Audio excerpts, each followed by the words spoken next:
অন্তর্বর্তী সরকার ও জাতীয় ঐক্যমত্য কমিশন জাতির সঙ্গে প্রতারণা করেছে বলে অভিযোগ করেছেন বিভিন্ন রাজনৈতিক দলের নেতারা। আগামী ফেব্রুয়ারির মধ্যেই জাতীয় নির্বাচনের জোর দাবি জানান তারা। সকালে জাতীয় প্রেস ক্লাবে আয়োজিত জাতীয় সমাজতান্ত্রিক দল জেএসডির আলোচনায় এসব কথা উঠে আসে। 1972 সালের 31 অক্টোবর আত্মপ্রকাশ করে জাতীয় সমাজতান্ত্রিক দল জেএসডি। প্রতিষ্ঠা বার্ষিকী উপলক্ষে শুক্রবার জাতীয় প্রেস ক্লাবে আলোচনা সভার আয়োজন করে দলটি, যেখানে অংশ নেন আমন্ত্রিত বিভিন্ন রাজনৈতিক দলের নেতারা। সমগ্র জনগণের মধ্যে সভায় আমন্ত্রিতরা অন্তর্বর্তী সরকার ও জাতীয় ঐক্যমত্য কমিশনের বিরুদ্ধে নানা অভিযোগ করেন। বলেন, নোট অব ডিসেন্ট বাদ দিয়ে সরকার ও কমিশন জাতির সঙ্গে প্রতারণা করেছে।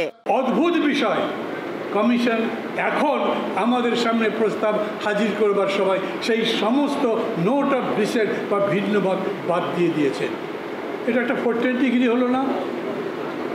এই প্রথম ডক্টর ইউনূস এবং তার সরকার শুনলেন যে তারা জাতির সঙ্গে এবং বিএনপির সঙ্গে বিশেষ করে প্রতারণা করেছে।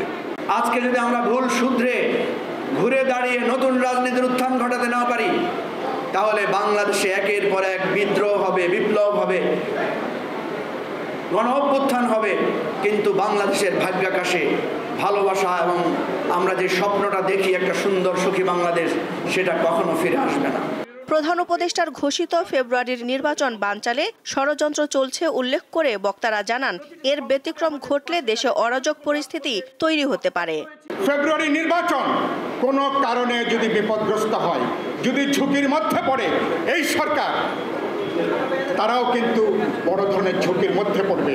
নতুন বছরের নতুন মাসেই জাতীয় নির্বাচন হোক, প্রধান উপদেষ্টা সেই বিষয়ে, রাষ্ট্রপতি সেই বিষয়ে নির্বাচন কমিশনকে দিক নির্দেশনা দেন। অনুষ্ঠানে প্রধান অতিথির বক্তব্যে বিএনপির মহাসচিব জানান, জাতীয় নির্বাচনের আগে গণভোটের কোনো সুযোগ নেই। গণভোট নির্বাচনের আগে করার কোনো সুযোগ এখন আর নাই। নির্বাচনের দিনই গণভোট হবে, সে কথা আমরা পরিষ্কার করে বলেছি। সেখানে দুটো ব্যালট থাকবে, একটি ভোট গণভোটের জন্য, আরেকটি হচ্ছে জাতীয় সংসদ নির্বাচনের জন্য। সুতরাং এই বিষয়ে কোনো দ্বিমত কারো থাকবে বলে আমি অন্তত মনে করি না। অসুস্থ থাকায় নিজ দলের প্রতিষ্ঠা বার্ষিকীর অনুষ্ঠানে উপস্থিত থাকতে পারেননি সভাপতি আ.স.ম.